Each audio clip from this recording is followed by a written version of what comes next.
Faith the Unholy Trilogy is an example of what I always hoped the indie scene would look like. Short, memorable games that demonstrate you can have the same impact as AA or AAA games through smart design, rather than massive budgets and bloated length.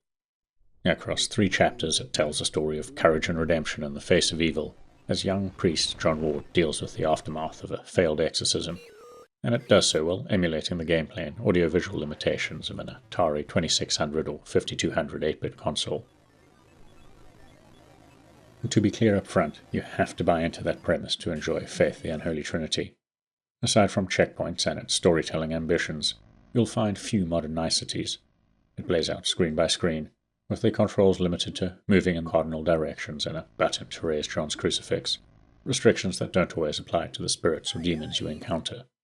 This means battles are often won through observation and pattern recognition, reactive but precise movement, and trying to line up John to inflict as much damage using his crucifix as quickly as you can.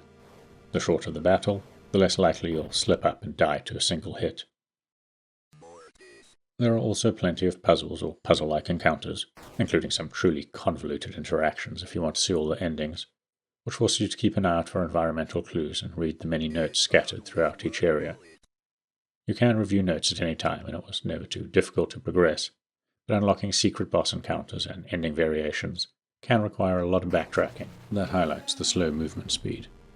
Mercifully, checkpoint placement has been tweaked since the PC launch, including several placed between boss phases, and demon patterns are a little less random. As a result, sudden or repeated deaths are less frustrating, and the narrative flow is smoother. It's a much-needed change as, given the limited gameplay complexity, the biggest draw is the unraveling narrative and your investment in the fate of the small cast. Despite Airdorf Games' self-imposed technical limitations, Faith the Unholy Trinity does a lot with very little, and with considerable style.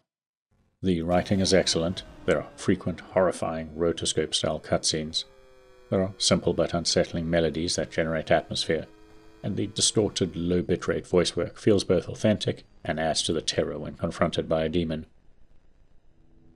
Now, Faith the Unholy Trinity was originally released as 3 discrete chapters that were bundled together for this release.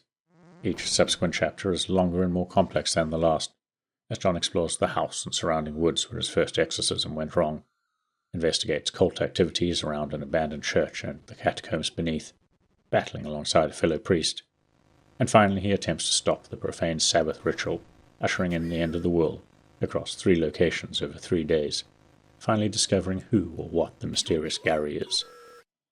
It's worth noting the 2nd and 3rd chapters define canon endings for the prior ones, but the sprawling 3rd chapter is the payoff, with over 6 potential boss encounters and 4 ending variants to unlock. The last thing to touch on is how it runs and plays on the Nintendo Switch, and, as you might expect, there are no issues.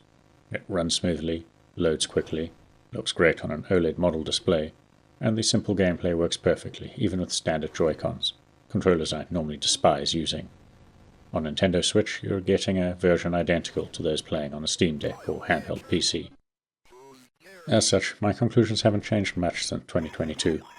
If you can't stomach the thought of relatively authentic Atari-era gameplay, steer clear. If, however, you enjoy retro-styled indie games that push storytelling far beyond what past developers would have thought possible, Faith the Unholy Trilogy is a fantastic choice, and, with several quality-of-life changes since the PC release, it's even easier to recommend now.